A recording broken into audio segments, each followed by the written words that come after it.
welcome back to Sticks and Strings. I'm Naomi. I'm Beth. I'm Eve. I just realized, I think I used to wave with this hand, and now I wave with this hand. I don't know. Does it matter? It doesn't. There's a fly. Don't tell Rogue. Your dog will get scared. She's kind of getting over it. Is she? Well, because no one's slamming things just because there's a fly. Maybe she's better about it. And she tries to kill it herself now. Hi, we're back. We're back. And this is not the fly dog show. The flying dog show. Dog and fly show. We're back. We're hot. It's getting, although we've had some rain. Yeah. We haven't had any real rain here. We got, spitting. It was pretty stormy. Spitting on us. But it was windy, very windy. Thursday night, Friday. Yeah. Yeah. But even with that, your temperature chart is still. Yeah. You're still in the reds. We had one day that went a little cooler. A little cooler. Yeah. But it's I have to clean Hannah's room. That's the thing I have to do right now. How long is she going to be home? She's going to be home just about a week and a half. Let's see. Maybe two and a half weeks. I can't remember. It'll be nice to have her back, but I've got to clean her room. Who's going first? I am. I'll go first. Beth's going first. So I'm, oops, I'm about to make a boo-boo here. Been doing a Modified Mania. Modified Mania, it rhymes. And anything that starts with an M, But yes, so doing Modified Mania, doing WIP-GO, and also I just randomly did an FFO on this. This is Kitty Kitty by Lottie Da. And I changed a couple of things from the pattern. I made the cats black instead of gray and slightly grayer, like gray or whatever. So they're basically black and white, looks like. And so because I changed the cats to black, the little border things are in black also. But and I changed the initials. I talked about all that stuff before. So I made it into a pillow, and I used, this is by Lady Dot Creates. I can't speak. I think it's Bells of Ireland. Is this green? And it's velvet. Yeah, velveteen. Yeah. And so I picked this little sparkly yarn. I have like two colors of it, I guess. I have one that's a purple and then one that's this green. And I thought, oh, that'd be great. This green one, it's kind of an dark olive green, and I thought would match really nicely. And the color does. It works really nicely. But this yarn it's worse than working with Krynic or something, or Etoile, because I guess the little sparkle that's woven into it is like a metallic little thing, but where I cut the yarn to start it with, it just like comes apart. The fuzzy part just comes off. There's like a thread, like a string inside, right? And so it just came off. You have to give yourself a lot of. So what I did, I ended up doing, and actually, I had this little bottle of freight check. I had it out because where I turned the pillow, I stressed it a lot, and I guess this fabric that it stitched on had started to unravel, and so. Well, when she had me sew it for her, she had me leave a hole about this big, and me, when I've got to turn stuff, I leave a bigger hole. Yeah. But yeah, so after I turned it and then I started stuffing it, it was trying to unravel itself. And when I went to stitch it, where I would try to put the needle in, it wanted to unravel. And so I ended up just like putting freight check along the area, and then I was able to stitch it. And so when I went to, so I had the fray check sitting there, and so when I went to put the yarn on, you know, some people I know glue their trim on, but I like it better just, you know, sewing it on, even though I'm a rudimentary sewist. But when I was trying to start it down here, it kept the yarn kept like coming apart and just like, you know. So I had to like fray check it within an inch of its life, and then when I you know came around and finished it, and was, you know, sewing it, finishing it off, I fray checked it again, you know, just to. So if you don't touch it down here, it's wonderful. It's like right here, it's a little so hard. Yeah, it's a little. Oh yeah, yeah. It's a little scratchy. It's cute though. But otherwise, yeah, my Cyrano and Hotspur memorial pillow.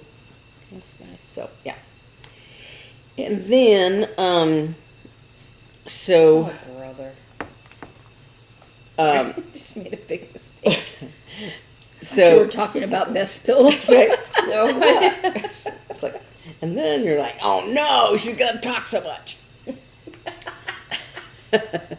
So last Sunday was Mother's Day, and I had said before, I said, oh, I'm going to do this pattern for Mother's Day, you know, just as a separate thing.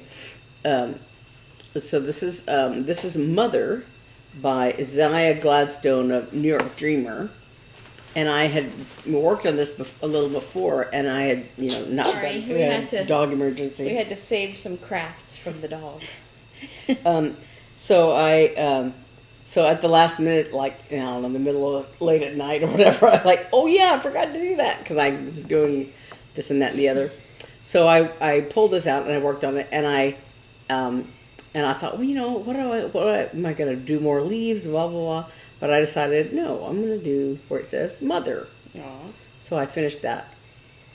And there's like some little gray blurbies on either side of it, but that I decided to just do this one color and do the Mother thing.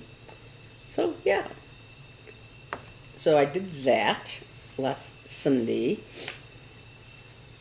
and I think last time this was one of my WIP-GO things, and I just did a little bit. I finished this rabbit's sweater because I was almost done with it. I had a few lines of the lighter color, and I did one little bit on the deer's neck here, the beginning of his sweater.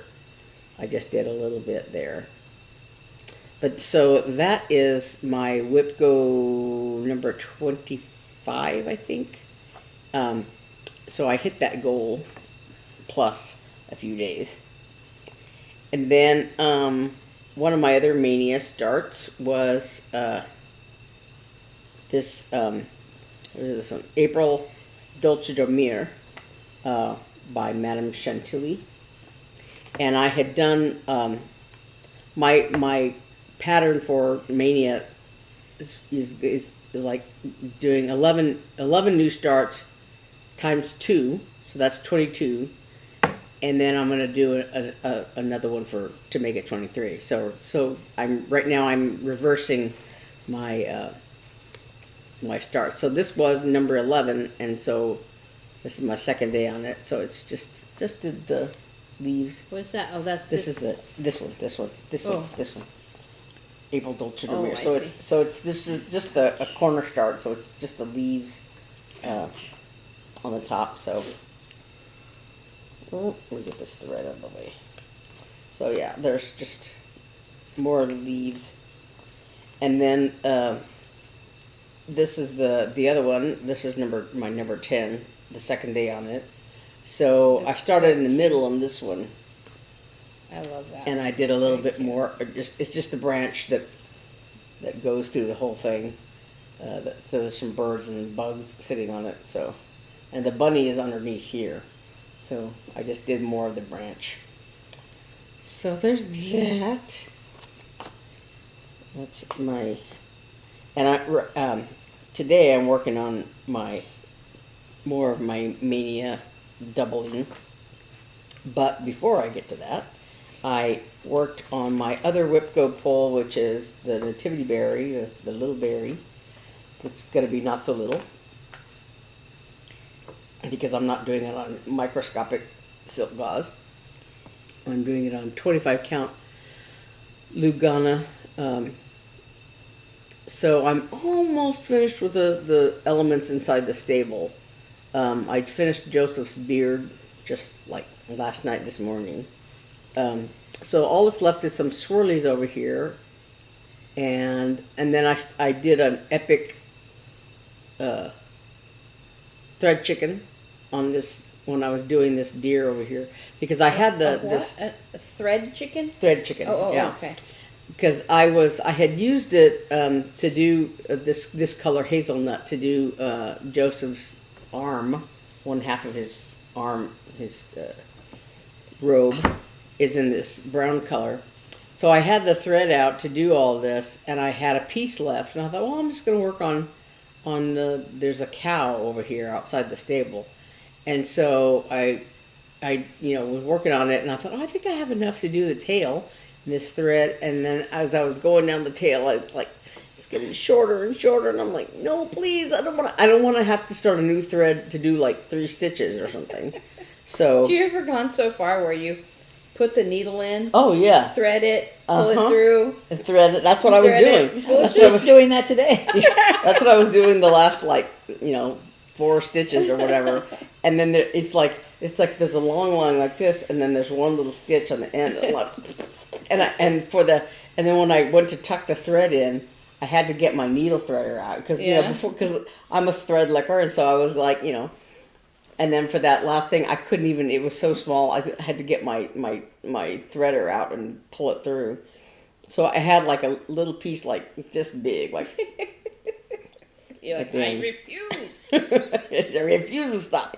So yeah, so I did just the outline of the cow here, and I made the same mistake that Eve made when she did hers, in that I have to say, part of it is the pattern.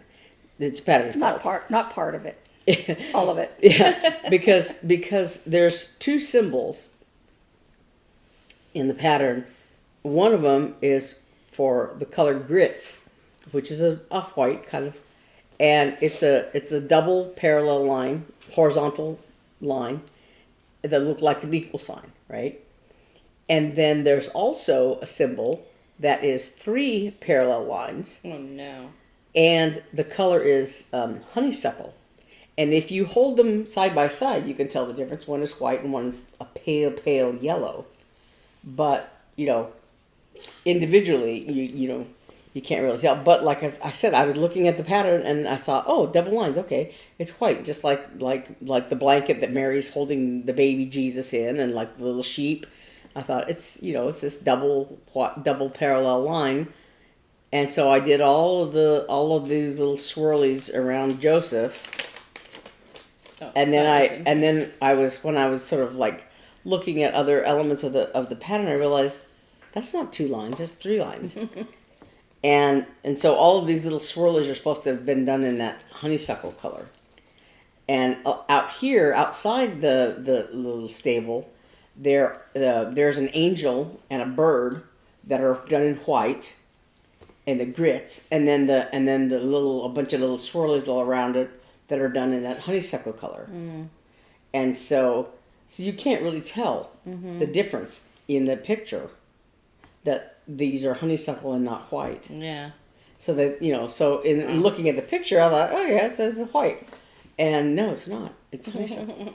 So I figured the rest of the remaining swirlies inside the stable, I'm going to do in grits, and then outside the stable where the angel and the bird are, and these other swirlies, I'm going to try to do correctly. So yeah, and then there's a whole lot there's like a flatfish and some other color that are checkerboarded across the bottom here, and then flatfish to go around to make the berry shape. Yeah, so there's still a long way to go. It's Flatfish color. is the color, yeah. Oh. And so, yeah, so I was thinking, oh yeah, I'm almost done. I'm like, no, I'm not. No, I'm not. And then today, what I'm working on is my number 9 mania. This is the second day on my number 9. Where's Number the 9. number 9? Those of you who are Beatles fans will remember that. Number 9. This is Seahorse Soiree Buscornu by Heartstring Samplery. And this is the one that it's really cute. It's got seahorses and jellyfish and a mermaid and a whale and a crab and a sea turtle and all this stuff. So I'm doing just boring across the top the part of the border. So I haven't done any of the fun stuff, the seahorses and all that kind of stuff. I'm just working on the border. But so this is my second day of number 9. So yeah, and I think that's me. You going next, Eva? Yeah, I'm going next, but I have to put a thread. Always with the putting of the thread. Well, I forgot to do my temperature chart yesterday because I was working on my winterberry, and I was kind of determined to get it done. And then when I was done, I said, I don't want to do anything else. So I didn't. And I normally show this last, but I'm about to get it done, so I'm going to show it right now. So just let me anchor this thread so I can cut it. Okay,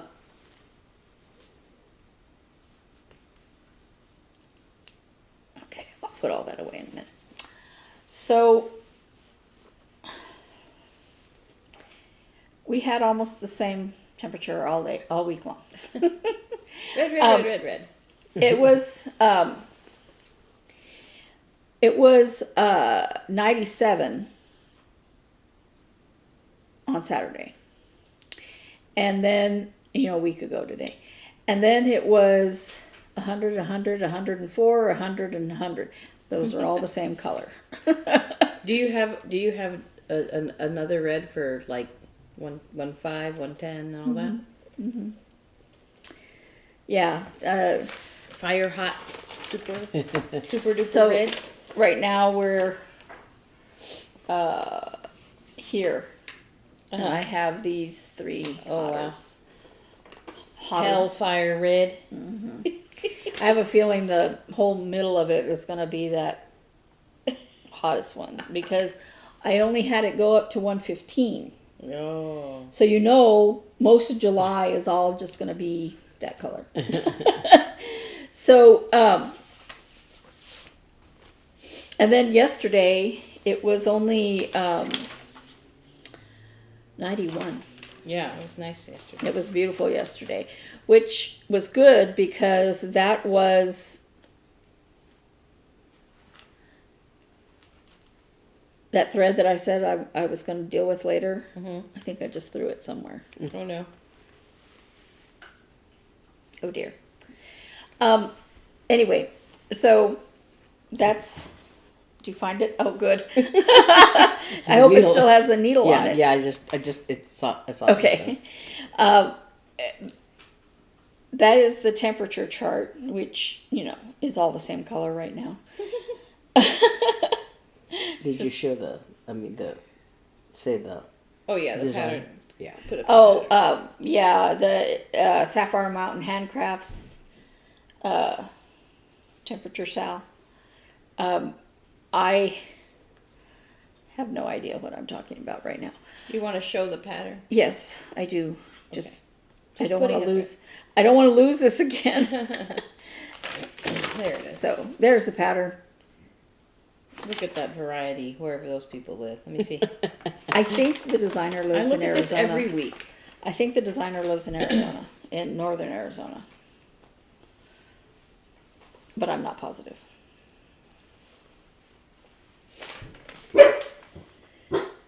Come here, little dog. So,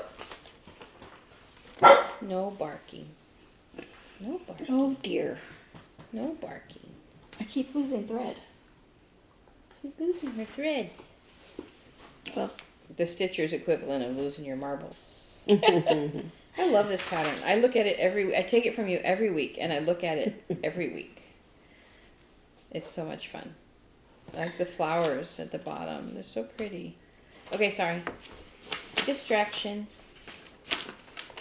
okay, so I made this bag, It's so cute. which I'm going to put on the Etsy shop before you see this. And I bought these adorable, I can't open the little bag, slice of lemon charms. Oh, it's a bag within a bag. I was like, why can't I grab it? And so For lemons. I know you It's can't see so it, cute. but it's a little slice of lemon and it's cute. And so that'll be the zipper pull. Aww. But these are so stinking cute, and there were so many in this bag that I thought, I'm going to make Oh, a scissor fob. Scissor fob? Mm-hmm. Cute. It's actually big enough to make a needle minder. Mm-hmm. Let me see. So, Oh, I like But that I'm- it's Let me see. fat. I mean, It's it's not flat. puffy. Oh, like yeah. it's puffy. It's puffy. That's really cute. I like it. Darn it. And you were going to talk about the sale. Oh, yeah, there is a sale. I forgot to talk about it in the last 2 weeks. I've been putting it in the description, though. 25% off of $25 or more. I'll have another sale next month too. If you're interested, you should just go check it out on Our link it's in the link tree, which is in the description. Yeah. I love that bag. That is such a summery bag. Yeah, I'm gonna make another one, like our traditional. Full size. Yeah. Yeah. I was gonna say, we've been talking about lemons and looking for lemons and all this stuff, and then Wednesday, Thursday, I don't know. We were at the grocery store, and all of a sudden, I'm tooling around, and there's a bag of lemons, in the produce section. And then as I was about to round the corner, there's a woman in front of me with a lemon dress, with lemons all over her dress, and I'm like, lemons. There's all the lemons. Okay, so I finished my last winter berry, Warm Woolly Winter. So cute. The Winter Berries by Erica Michaels. And I started getting the tops ready. Now, I know I said that last week, but even more so. But then I spent almost all of yesterday looking for my snowflake buttons. And then I think late last night I remembered where they were, which is why I had a crap-a-lanch yesterday. Didn't stack. I was being impatient with myself, and I didn't stack things back appropriately. So my son and I were sitting watching TV, and all of a sudden there was a big loud crash. So the thread I keep trying to find here was a little tiny length of etoile that I was going to fix. I am missing one stitch right here in that snowflake. See, right there.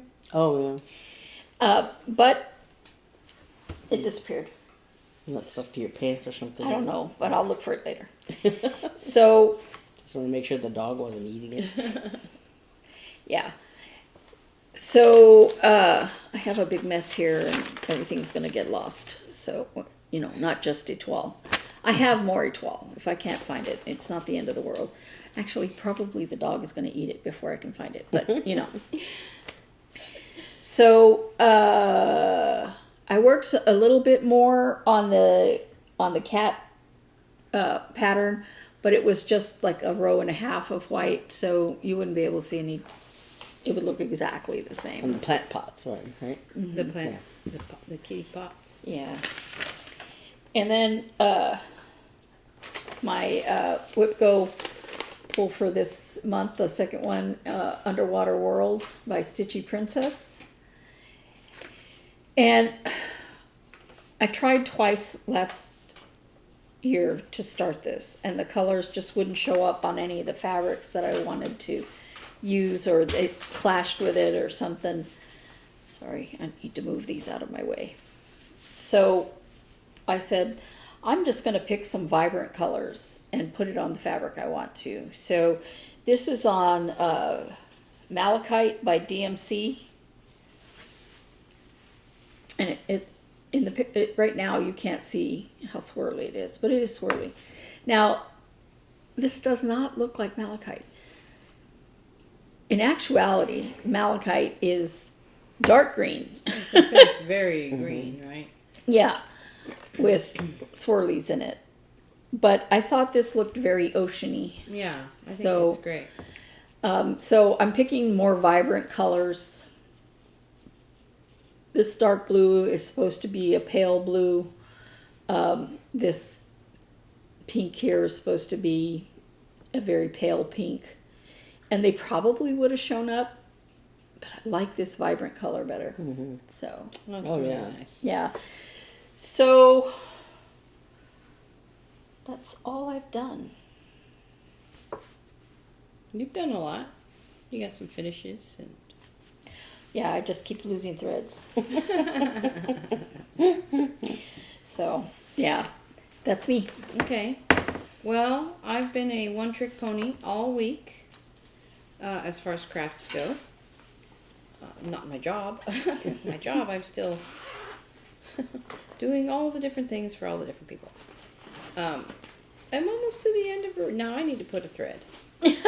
I don't want to pick it up until I finish this row, so I'll talk about it. Anyway, I've been working on Hannah's summer sweater. I broke down and told her because I You cannot always- keep surprises. You always do. I always do. I know, but she was very surprised. It's like when she I was bought you that bike. very happy.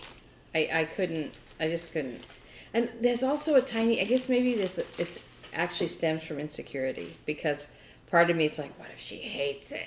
And I never know, it's like, I think she's going to love something, and she's like, well, no, I don't think so. Like, I don't really, like, there was a time in her life where she'd be like, I don't want you to knit me anything, and I couldn't understand exactly why. And then until I just did it once, and then now she's like, she loves it. And so I always try to surprise her, and it never works. But so I took a picture. I'll show you the picture I took with the pattern and sent it to her. Oh, you found your thread? Yeah. Congratulations. I sent it to her because I was like, I can't keep secrets. And she was very pleased. But I am much further along now than I was then. Hang on. I have 5 more stitches. So this is the Via sweater by Baracco. It's a pattern made, for Baracco yarns. And the Sorry. that's okay. The yarn is called Medina by Baracco, and this is the colorway Suez. Look at that. It's so pretty. So pretty. Oh, I love those colors. Yeah. And I love, what I love about this yarn is, look at this drape. Look at that. Mm-hmm. It's, I just love it. So, I just started the increases. So you do 8 inches of straight knitting. So see, this was the strip I had last week, and I picked up all along the bottom there You did a lot on that. and knit top. And those markers you see are just 10 row counters, because the last time I made it, I had the foresight to write on the margins 60 rows is 8 inches. So I was keeping track, and my gauge is the same as it was however many years ago that I made this sweater the first time. So, and it is a little bit wider than it's supposed to be by gauge, but I don't know, looser is better than too small. So there it is. I'm increasing, at the armpits right now. I have 1 more increase to do, and then I knit straight for 6 more inches, which is 44 rows according to previous me, to my past self. So like you, I was like, oh look, I'm almost. Oh no, I'm not almost. And now I have 6 more inches to go this way, and once I get 6 inches up here, then I start decreasing at the neck and shoulder and everything here. So, and then I got to make a whole nother one. But my goal is, that was the other reason I told her about it, because I knew I wasn't going to be finished before she came home. Mm-hmm. And my plan is to get it finished by, I was going to say June 12th, but that's too late. June 9th, or June 8th, because I'll need to block it and pack it, and we're leaving on the 10th. So, Where are you that's guys my going? goal. We're going to take her to Taos. Oh, We're going to take her in June, over a long weekend, and then later in August we're going to go actually stay for a longer weekend and hear her play. But we're just going to go deliver her in June. So that's my goal. And if I don't make it, she's going to be there for 8 weeks. So as soon as I'm done with it, I'll mail it. But I don't know if I can finish. We'll see.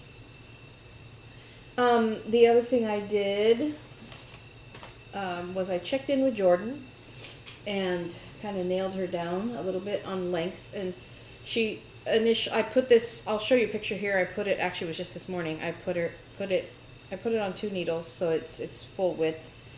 And I put it on the Hannekin.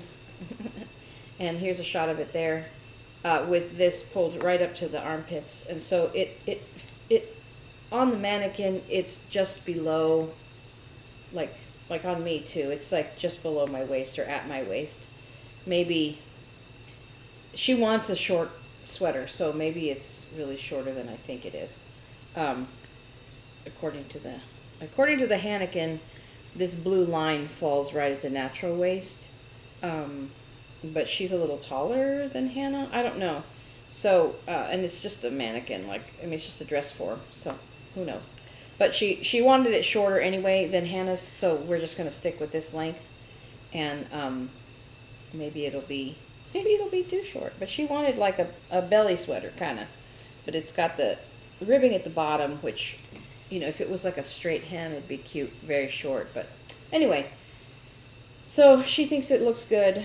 Yeah, because where it fell, the mannequin was kind of mid-bust like that, and that's a good length, I think, for right at the waist. So, so now I start on the sleeves, and she has to decide, does she want full sleeves, fitted sleeves, semi-fitted, fuller, giant bell sleeves? I don't know. So she's like, no, I have to think about that. And measure her arms so that I know how long to make them. I know how long I made Hannah's. And Hannah's are the big, like, fuller sleeves, like really bell kind of sleeves. And Jordan already told me that she wants like a scoop neck, not a crew neck. So I gotta figure out how to do that. Never done it before. So that's me. That's all my projects. Like I said, I've really just been working on this, as you can tell. I've done a lot of work on it. So, so that's me. Did anything fun happen this week? we went to the attic. You went to the attic. Well, I had to take Beth to an appointment, and we're driving back, and I went. It was way up in Gilbert. I said, "It's Friday, isn't it?" And Beth said, "Yeah." And I said, "We're going to pass right by the attic. Let's go." That's fun. So we went with no plan, nothing. Very dangerous. Yeah, and we both managed to leave there having bought nothing. Oh, really? Yeah. And you forgot to ask about. And I forgot to ask about the magazine to see. I didn't even look at the checkout counter to see, because that's usually where they have them. Yeah. Right there, and I didn't even turn my head and look to see if they had any. I saw some things hard I copies wanted, left. but oh my goodness! always Have you But- finally reached your point of, what is it, of being satiated with all your patterns? No. But I saw some fabric there I wanted. I think it was fabric flare. I loved it, and I was like, "Ooh, that's cool! I could get that." It was 32 count, which is what I use for all my berries and stuff. Mm-hmm. And I'm looking at that, and I'm like, "But I don't have any berries that would go on that." And I'm like racking my brain for patterns like you know, okay, those southwestern pots won't look good on that. You know, I'm thinking about all the patterns that I plan to do in the near future. I'm like, no, okay, I'm not Then gonna that buy. means don't get it. Right. And then Like, that's what I always try to tell myself. If I'm trying to convince myself, then it's not the right thing. and I'd seen a pattern that I thought I wanted, but I didn't write it down, and I didn't remember who it was by. I just knew it had lemons on it. You and your lemons. I wanted another lemon thing to go with my lemon kit. And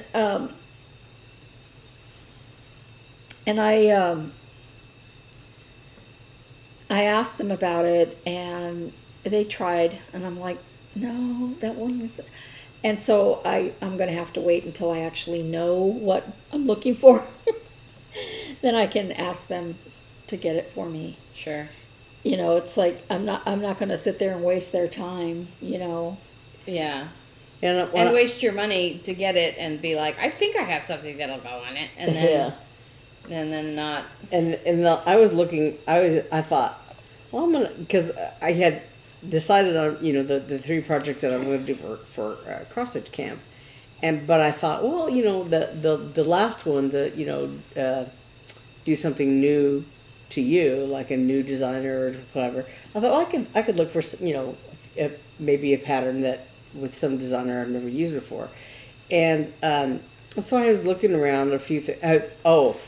One of the things I saw though was a Plum Street, part of those little animal stackers that she's been doing, the llama lump, and I think there's one that's a trio of sloths, and one but so the latest one that's out that they had there was I think it's called something like Tortoise Trio, but it's 3 little turtles on top of each other. I was like, I almost got that, but I restrained myself. But because I have like 2 or 3 other of those patterns, I don't have all of them, but some of them. But anyway, but they also had the last ones, I guess, or some of the last ones, of these designs by a designer called Thread Milk, and they are little states, all the states of the Union, and they're 2-letter abbreviation, like CA for California, and then so the Thread Milk patterns are they have like the state abbreviation and the year that it was admitted to the Union, and then a symbol or something associated with the state, because I think like for California was what I was looking at, that there's like a bear, like they have on their flag, and then in the pattern itself, in the write-up in the pattern, it has stuff about about the state itself, what its motto is, whatever, and so they're really interesting. So I thought, well, how big are they? They're just little. That's nice. As I recall. So I was looking for that, and there was not one for Arizona, and I was looking for New Mexico actually, and so they didn't have them there, and the lady was saying, well, you could order it. I'm like, because it wasn't something that I really was like needed to get right now, and so it was. I thought, well, I could order it later on, but for right now, yeah. But if they'd had it there where I could grab it, I would have bought it. Yeah. But and they were kind of inexpensive too, because that's why I was considering that. But anyway, so yeah. You wound up walking out with nothing. So yeah. Wow. Yeah, I restrained myself remarkably well. So, all things considered. But my new obsession, did I talk about this already? Wanting a sock machine? No. Between what is it? That song? Rachel always tells me what the words are. Between the something and soft machine. It's that song. Anyway, she's going to quote it again in the comments because I'm talking about it. But anyway, yeah, so there's a company called Dean and Bean, and they make 3D printed sock machines, circular sock machines, and they are very cool, and they're less expensive than like the fancy metal ones. I mean, you can get cheapy ones, but these are really nice, and I've been watching videos and things about them, and you can kind of pick your color and everything. So I was telling Mark, I think I really want one of these, and he goes, well, your birthday's coming. The thing is that it's like 8 weeks once you order it. I'm like, oh, that's sad, but it'll still be fun. And I just watched a video of this woman who'd had hers about 6 months and had learned to use it well enough. She made 8 socks in a day, like for her and her husband and her 4 kids, all like boom, knocked it out. And I was like, oh, that's cool. That's a lot of fun. So do you need that many socks? Do you need that many cross stitch patterns that you're looking at right now? Looking at lemon cross stitch patterns? Are you going to criticize me about needing socks? Well, I will take you off the sock list. I don't wear socks. I know. But you did like those pocket slippers I made, didn't you? I did.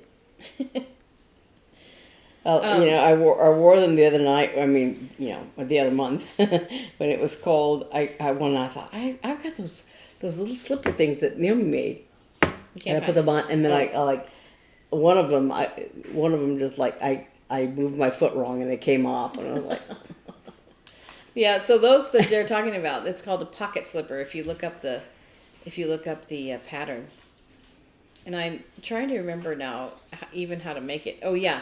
It looks like a little rectangle like this, and it's open on the tops, and then you just like, I think you just knit a strip across. I'm trying to remember how to do it now.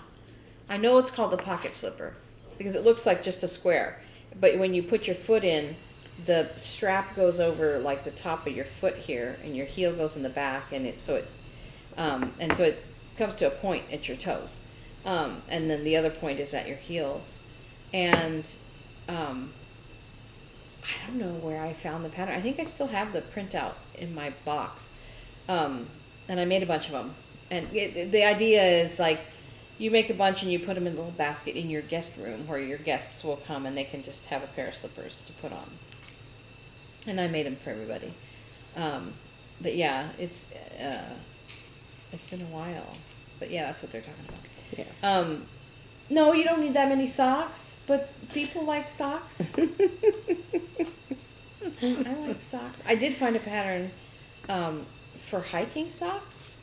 Very interesting. Like, because I was listening to a podcast and somebody was asking a question about hiking socks, and I thought, how is that different from knitting regular socks? And so I found a pattern that has like a color work on the toes, so it's extra padded, and then you do ribbing around the instep of your foot to give it like more support, and then you do like a reinforced heel, and you know, so that in a hiking boot it's more comfortable. But while I was on this, you won't believe this, while I was on this hiking sock search, I see a picture on Ravelry of someone with just a little sock on their big toe. And I'm like, what is that? So, of course, I go in there. And actually, I downloaded the pattern because it's to make a little sock for your big toe so that in a hiking boot, you know how when your feet go forward and it hurts your nail? And actually, so Eli has a problem with his paralyzed foot that his big toe has a big callus on it and that it's always rubbing on things. And I thought, if I could make him a little toe sock to put inside in his brace or when he's wearing his Crocs or whatever, maybe it would help that alleviate some of that.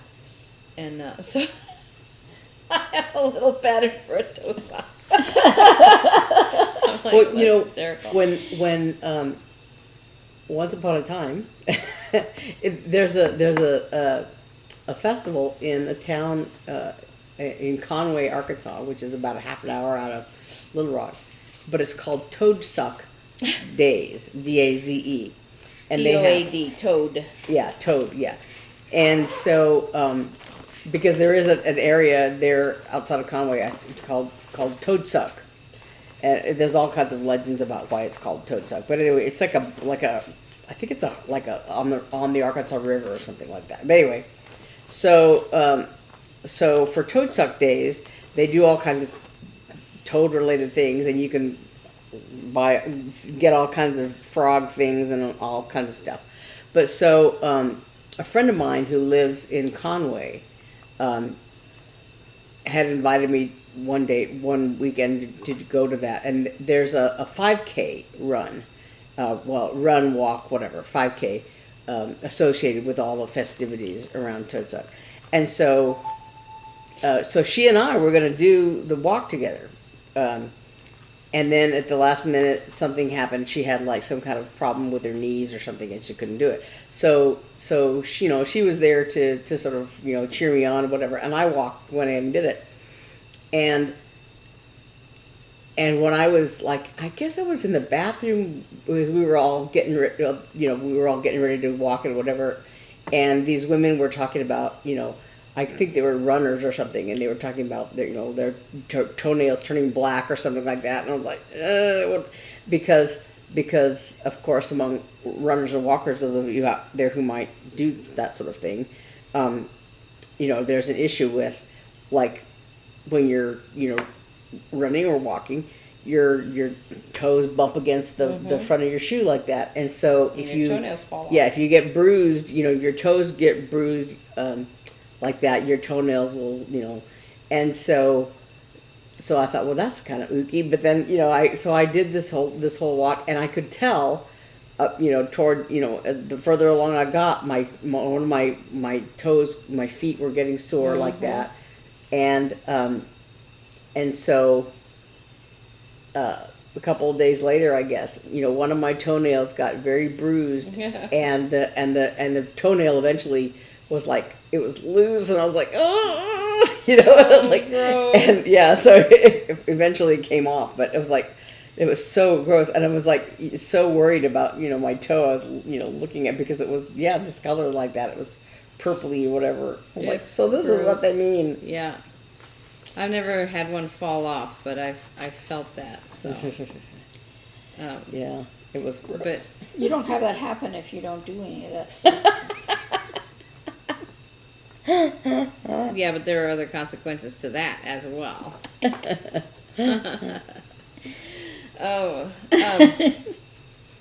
Gosh. I had two important meetings with the CEO this week. Yeah. One with my one hat and one with another hat, all the different projects I'm doing. And they were both very successful.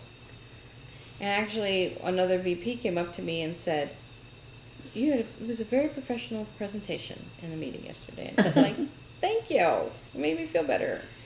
Because, it's so scary.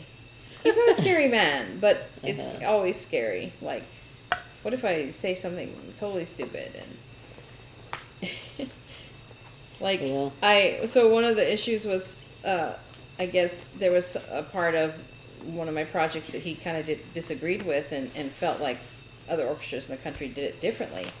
And so I had heard about that was something that like my other supervisors were asking me to kind of defend or to come to the table with information about why we had decided on that particular aspect.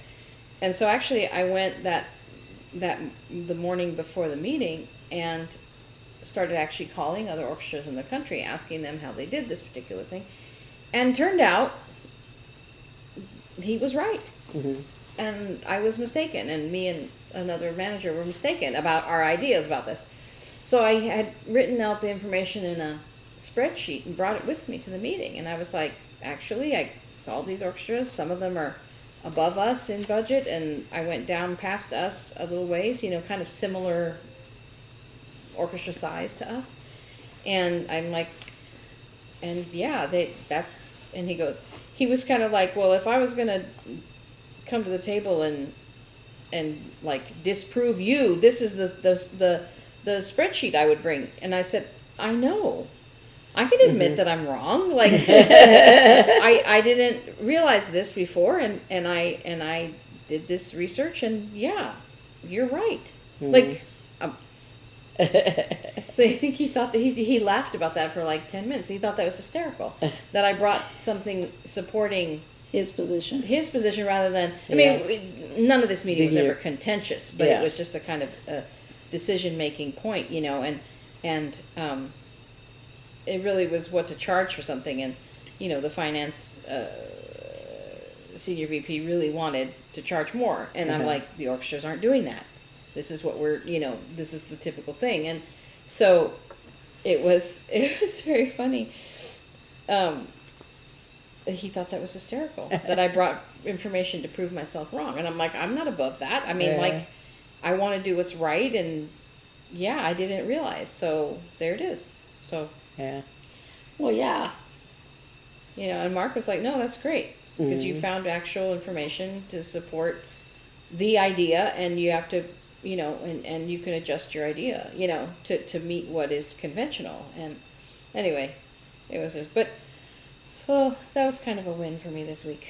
Those little meetings I had, and the season's finally over. The concert last weekend was fabulous. Was it your end of the season? Yeah, we're doing some community outreach concerts this week and next Saturday. Actually, I have to work, but it was our last regular concert. It was last weekend, and Gil Shaham, fabulous violinist, came. He's so wonderful. And we had a huge party after. It was a lot of fun. Yeah, I remember Beth used to come home all summer because she didn't have any work. Yep. Yeah. Well, you stayed and worked a little bit, but you would come home. Well, when she had a job there, she had to stay. But I mean, when she first was over in Arkansas, she... Yeah. Most orchestras, I mean, depends. The really, really, really big orchestras are 52 weeks. But like Boston, they just, I kind of would like that. What? They move their whole operation to Lenox, Massachusetts every summer. And, you know, for Tanglewood. I mean, even their admin offices go out there, rent houses and stuff, and I'm like, can I do that? It sounds like a lot of fun. But, and I guess they do like a marathon from Boston to Lenox. Is it Lenox? Is that where they go? Yeah. They do like a little mini marathon. Like they carry a torch almost like a relay race. I guess there's people in different cities, and so they start the torch running from Symphony Hall, and they run through Western Massachusetts all the way to Tanglewood every summer, apparently. Like the cuckoo runners in the orchestra. But yeah, they take all the equipment, all the instruments, and they all go out there. But that's not our orchestra's not that big. So our musicians, I think they do a lot of like stuff elsewhere in the summer. They go to festivals and stuff like that. So yeah, I was always jealous of like one of our, I guess it was our principal trumpet player, went to Interlaken every summer, and one of our to teach. Yeah, I guess so. Yeah, and one of our co-concertmasters went to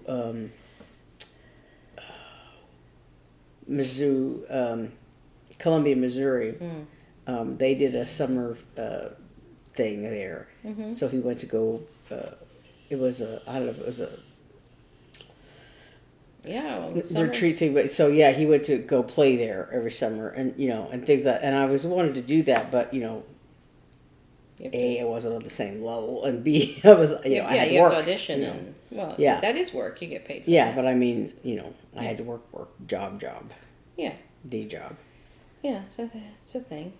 So yeah, music festivals in the summer are the thing, and but so yeah, we're kind of winding down, and I don't know, I've got a lot to do this summer as an organization, but it's good. It's good.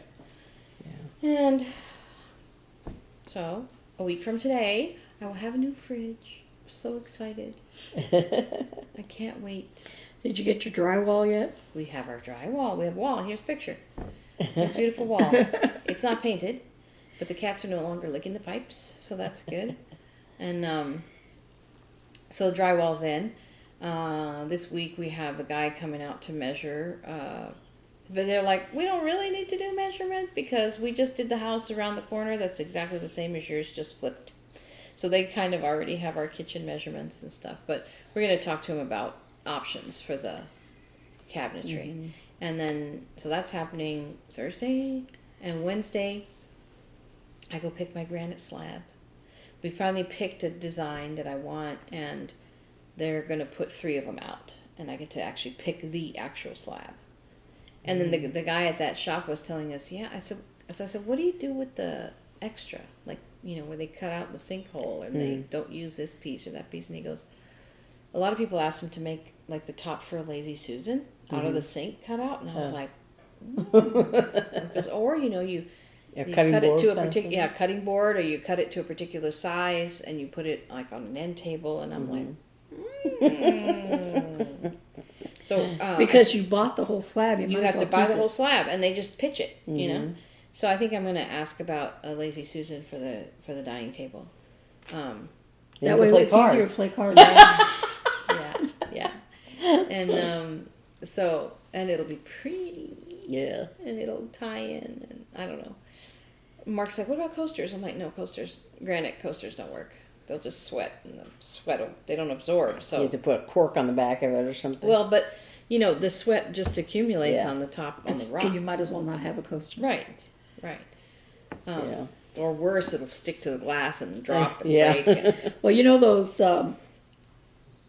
I guess they're Tupperware. They're thin colored plastic. Yeah. Yeah. I have some that I'm using over on the coffee table. But they stick to the bottom of the cup. Yeah, yeah. And so if I forget to push it off when I'm picking up the cup, then all of a sudden something crashes. And you think it's not supposed to because it has grooves in it. You'd think that it wouldn't, but they still do. It still does. I know. And I think it doesn't always, but I think it depends on how long the cup is there before I pick it up. Yeah. How much the cup sweats. Because I picked it up where the little coaster is like full of moisture because all the sweat on the glass puddles in the coaster. So if you pick it up accidentally and it sticks to the cup or whatever, it'll pour water all over. I'm obsessed with coasters. That's why I like this one. Yeah, that's what I'm saying. I think the only one, the fabric or cotton crocheted, those are the best because they actually absorb. My husband, I love him to death, but I am not kidding. Here's a coaster. And here is his glass, like this. And I just look at him. I'm like 6 inches, 3 inches. He's like, what? I'm like, so. And his side of the table, the finish is all wearing off because he will sit within inches of a coaster and put his glass, and then it's sweaty, and I'm like, there's a great commercial for the show Mad About You. Yeah, where she comes out of the bathroom and she doesn't say a word, but she has the toilet paper holder. It's not the commercial; it's the beginning. It's the beginning of the thing. And she has a roll of toilet paper. She sticks it on the thing. She's like, "How hard is it?" She doesn't say anything, but that's when I worked for LVB Design, we made coasters as, I don't remember why we were giving them out, but I put their logo was an L and a B, but it's solid. Anyway, I just ran their logo, over the whole thing, and then I don't remember what I put, but it was made out of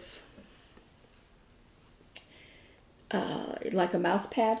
And I loved that one. It was very absorbent. But, I've moved a lot since then, so I don't know where it is. I had some really nice ones. Somebody that I knew was getting married, and they had registered at Pier 1 Imports, which I guess doesn't exist anymore, or maybe exists only online or whatever. No, it's gone. But I love them. But I loved Pier 1 Imports, and I loved buying, You didn't love it enough because it went out of business. But so they had registered there, and one of the things they registered for was a little set of coasters made out of coconut wood, I think. But they were in the shape of elephants. And so I bought a set for them, and I bought a set for myself. And they had like little felt bumpers on the bottom of them, you know. But but the problem that they had was that like the little nose part of the elephant, you know, broke off, and another one, the foot broke off because they're just made out of this coconut wood that has a grain to it, and so I think I still have maybe 3 of the 4 or something like that. Yeah, somewhere put away somewhere. But. So last weekend they fed us on Saturday between the 2 shows. We had a Saturday afternoon and a Saturday night, and they fed us the convention center like to thank us for the great season, blah blah blah, and because we had to do 2 shows, and so I went there, and instead of having paper plates, they had like thin bamboo, like disposable bamboo plates. And I thought, oh, that's kind of pretty. So I picked one up, and I realized, like, they're square, and, like, right here on the edge, it was cracked. Ooh. And I was like, okay, well, that's all right. You know, mine's cracked. I don't want to, like, put it down and get another one, because that's a baby, right? So I'm serving my food, but then I realized that where my thumb was, it was very thin, and it was, like bending. And I was like, so the caterer's right there. I was like, my plate's breaking. I'm like, she's like, this bamboo. It was very trendy and pretty, but didn't really, you know, it's like, not give me functional. some styrofoam. Give me some of that old styrofoam. But you remember when McDonald's used to sell their hamburgers in those little styrofoam boxes? Everything was styrofoam. Yes. Yeah. Yeah. No. Well, yeah, but you know, I'm not very much one that agrees with a lot of, you know, the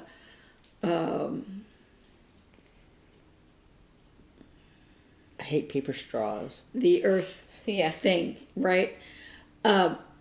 Because I don't believe people are powerful enough to make the earth go away before God decides. Well, but I believe in taking care of... Right. Mm-hmm. And I think, for me, I'm like, my use of a paper straw isn't going to tip the balance. But, I guess if you think like of millions... But there are larger pollution problems than a paper straw. Yeah. That need to be addressed that aren't being addressed. Anyway, we don't want to get into that. But styrofoam is yuck. But styrofoam... But I will say... I took a CPR class. Ooh.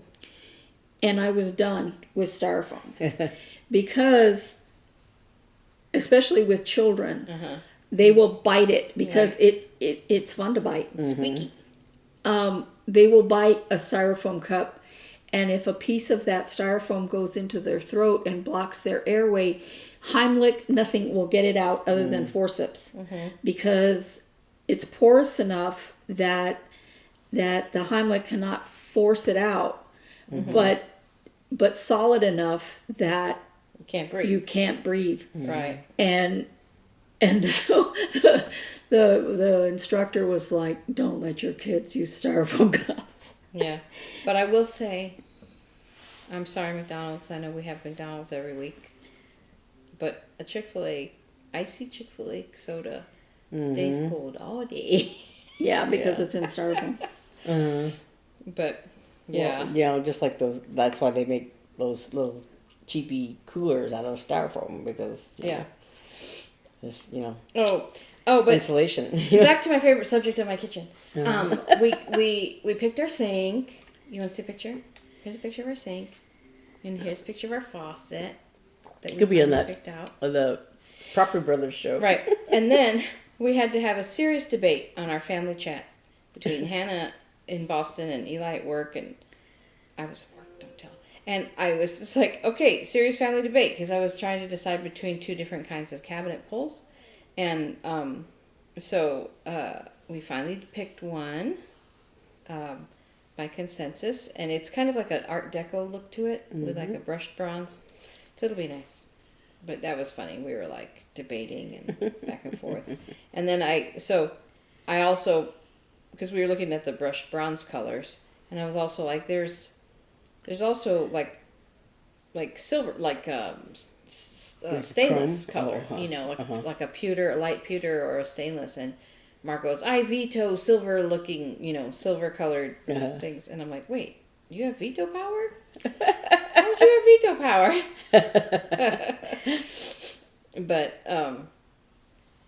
But yeah, so that's been fun. So I think we have everything picked out When now.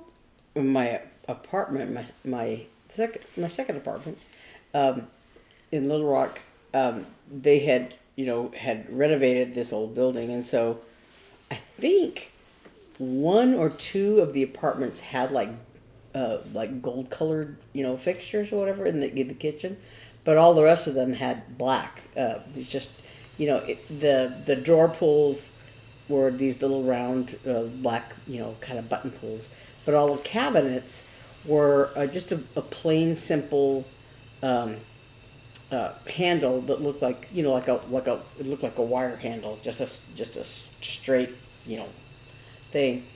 But they had all the cabinet pulls in the kitchen and the bathroom all had those little simple handles.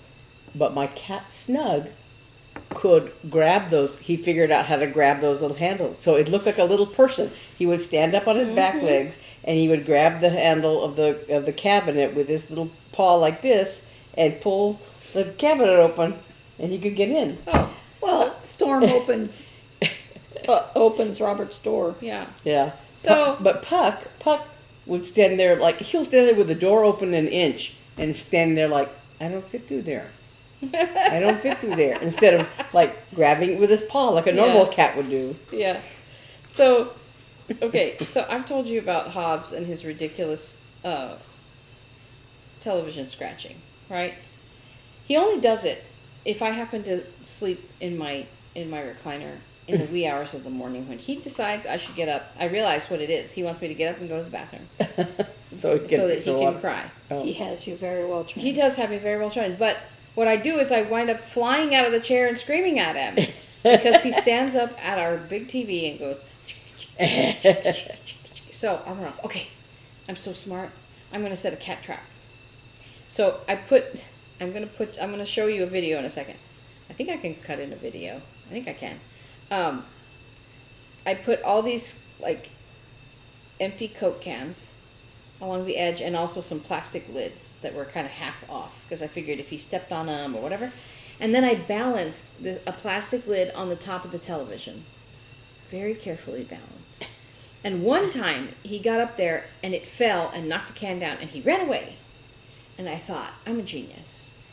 So then I put it up there and I wake up in the morning and because I guess I wasn't feeling well, so I slept in my chair. And like I said, he only does it when I sleep in there. He's just sitting there. He had fit between the cans that are half off the edge of the TV stand. And he's looking around and he sees that up there and he stands up and I'm like, argh! He stands up and he he does it real slow like this. And then the lid falls behind and he gets a little startled. But does he knock the cans down? No. He gets a little startled and he jumps down. And so here's the video of that.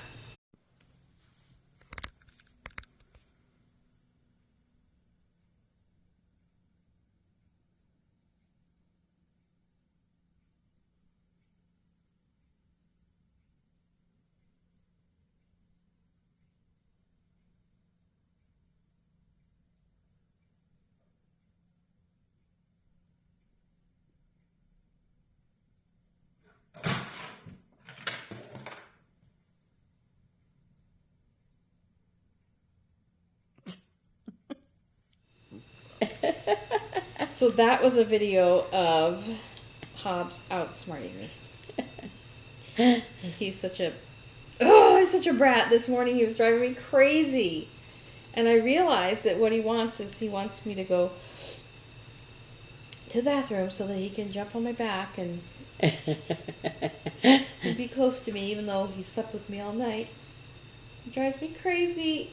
He drives me crazy. Yeah, Hobbs opens cabinets too. He stands on his little back feet, and he we don't have any pulls on our cabinet doors, but he grabs them like this on like the top of the side, and he walks backwards like a little person, and he's like, "What's in there?" When in my first, so I don't know what we're gonna do. My first apartment had Rope like, says we need to be done. Are you done?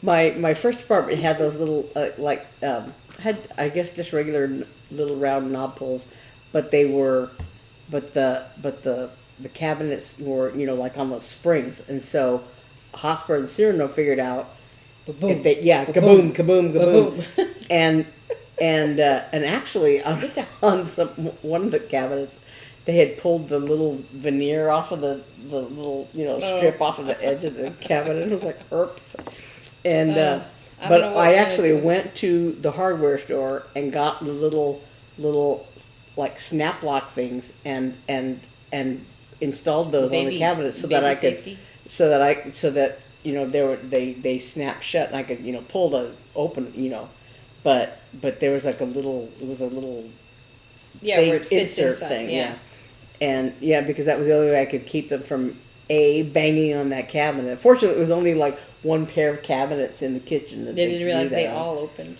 Well, there weren't that many cabinets. I get up and there was a pair of cabinets under the sink, and that was all there was. I get up and it's like Poltergeist. All of the cabinets are open.